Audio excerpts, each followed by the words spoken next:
Hello, welcome to தியாஸ் channel Jogini TV விடியலை தேடி.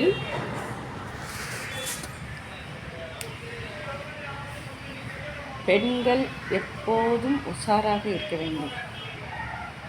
40 வயசில் இருந்து ஒவ்வொரு தடவையும் நம்மளோட சுய பரிசோதனைங்கிறது ஸ்கேனிங், மார்பக பரிசோதனை எல்லாத்தையும் செஞ்சுக்கிட்டே தான் இருக்கணும்.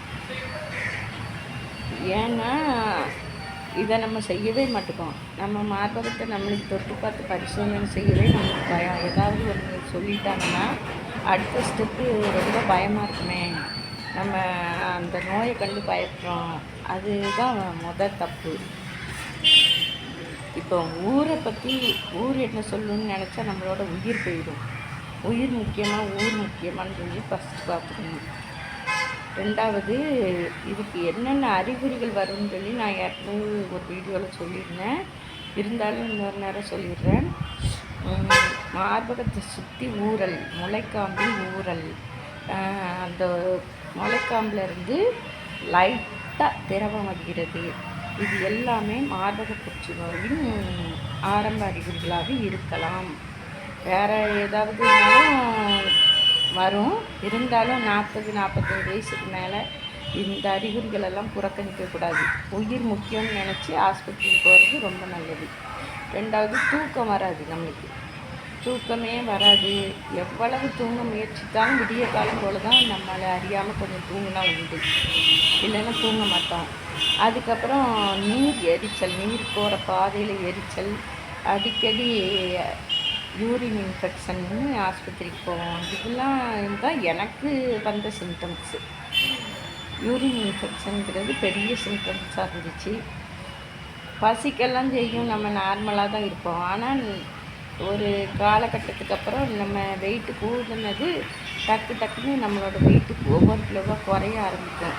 அதுவும் நம்மளோட சிம்டம்ஸ் தான். என் மக குழந்த பெற போகும்போது நான் அடிக்கடி அவள் கூட போய் வெயிட் மிஷினில் நின்று என்னோடய வெயிட்டெல்லாம் பார்த்துக்கிட்டு இருப்பேன்.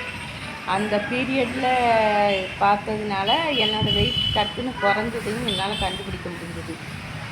அந்த மார்பக பகுதியில் உள்ள அப்படி நம்ம இப்படி பண்ணி பார்க்கும்போது நம்மளுக்கு உள்ளே இருக்கிற கட்டி நம்ம கையில் கண்டிப்பாக தட்டுப்படும், கட்டியாக மாறிக்கலாம். அப்படி இல்லாமல் ஆரம்பத்துலேயே இதை நம்ம பார்க்கணுன்னு சொன்னோம்னா மெமோகிராம் தான் ரொம்ப நல்லது.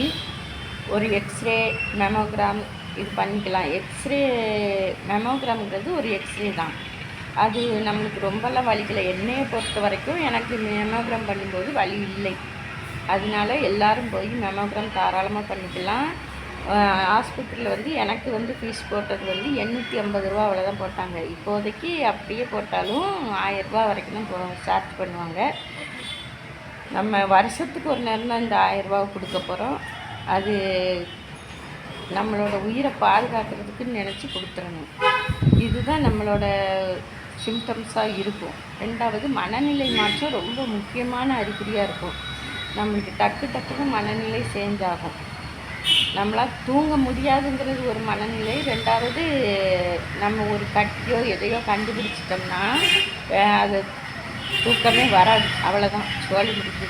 என்னவா இருக்கும் எல்லாருக்கும் இந்த பக்கத்தில் இப்படிலாம் இருக்குமா, இது எப்படி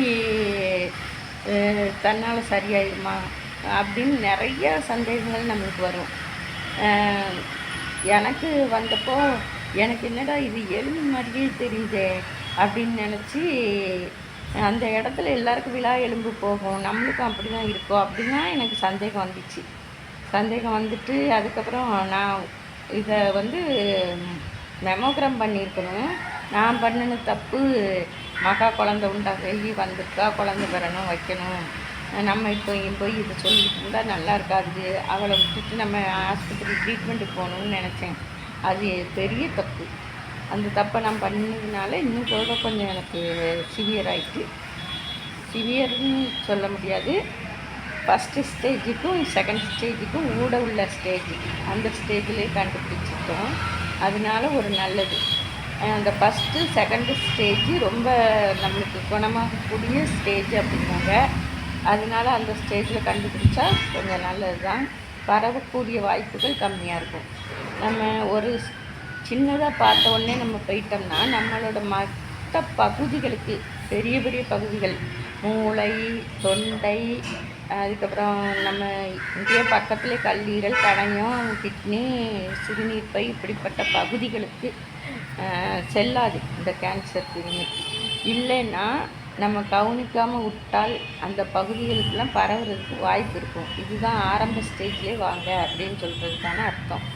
இந்த அறிகுறிகள்லாம் இருந்தால் நம்ம புறக்கணிக்கவே கூடாது. முக்கியமாக மனநிலை மாற்றம் இருந்தால் புறக்கணிக்கக்கூடாது. நெஞ்சில் ஏதாவது சின்னதாக உங்களுக்கு சந்தேகம் இருந்தால் கூட மெமோகிராம் பண்ணுங்கள். அங்கேயும் இங்கேயும் போய் அதை பண்ணி பார்க்கலாம், இதை பண்ணி பார்க்கலாம் அப்படின்னு நினச்சோம்னா நம்மளுக்கு கடைசியில் இந்த நோய் பெருசாக வர்றதுக்கு தான் சான்சஸ் இருக்குது. மெமோகிராம்ங்கிறது வலி இருக்காது, தொந்தரவு இருக்காது. ரெண்டாவது நீங்கள் சிகிச்சையை பற்றி பயந்துக்கிட்டு இதை செய்யாமல் இருந்தோம்னா இதாகாது. சிகிச்சைங்கிறது நம்மளை குணப்படுத்துறதுக்காக ஒன்று, அது தேவைப்படுற ஒன்று. இப்போ கேன்சர் குணப்படுத்திய கூடிய நோய் அப்படின்ட்டுருக்காங்க. அதை முட்டை வச்சு குணப்படுத்த முடியாத நோயை நம்ம ஆக்கிடக்கூடாது. இப்போ குணப்படுத்தக்கூடிய நோய் ஃபஸ்ட்டு செகண்ட் ஸ்டேஜுகளில் போனோம்னா 3ஆவது ஸ்டேஜ் கூட பரவாயில்ல, ஏர்லி ஸ்டேஜில் போயிருங்க. உங்களுக்கு கட்டின்னு தெரிஞ்சிட்டுனா உடனே போய் மெமோகிராம் பண்ணுங்கள். மெமோகிராம் ஒன்று தான் இதுக்கான தீர்வு. ரெண்டாவது தான் டாக்டரோட பரிசோதனைகள்லாம். நான் டாக்டர் பரிசோதனைக்கு தான் ஃபஸ்ட்டு போனேன். டாக்டர் பார்த்துட்டு சும்மா ஸ்டார்ச் அடித்து பார்த்துட்டு உங்களுக்கு ஒன்றுமே இல்லைம்மா அப்படின்னு சொல்லிட்டாங்க. நான் அப்படியே நம்பிக்கிட்டு வீட்டுக்கு வந்துட்டேன். பிறகு 2வது தோல் டாக்டர்கிட்ட போனேன். தோல் டாக்டர்கிட்ட போய் காமிக்கும்போது அவங்களும் ஒன்றும் இல்லைனாங்க. 3வது மீனாட்சி மிஷனில் போய் என்னோடய சிறுநீர் எரிச்சல் பிரச்சனைக்குன்னு போய் எதுக்கும் பார்ப்போமேன்னு சொல்லிட்டு அங்கே போய் பரிசோதனை பண்ணேன். அவங்க மார்பகத்தெல்லாம் லைட்டாக தொட்டு பார்த்துட்டு ஒன்றும் இல்லைன்னு சொல்லிட்டாங்க. அதுக்காக நான் சந்தோஷப்படவே இல்லை.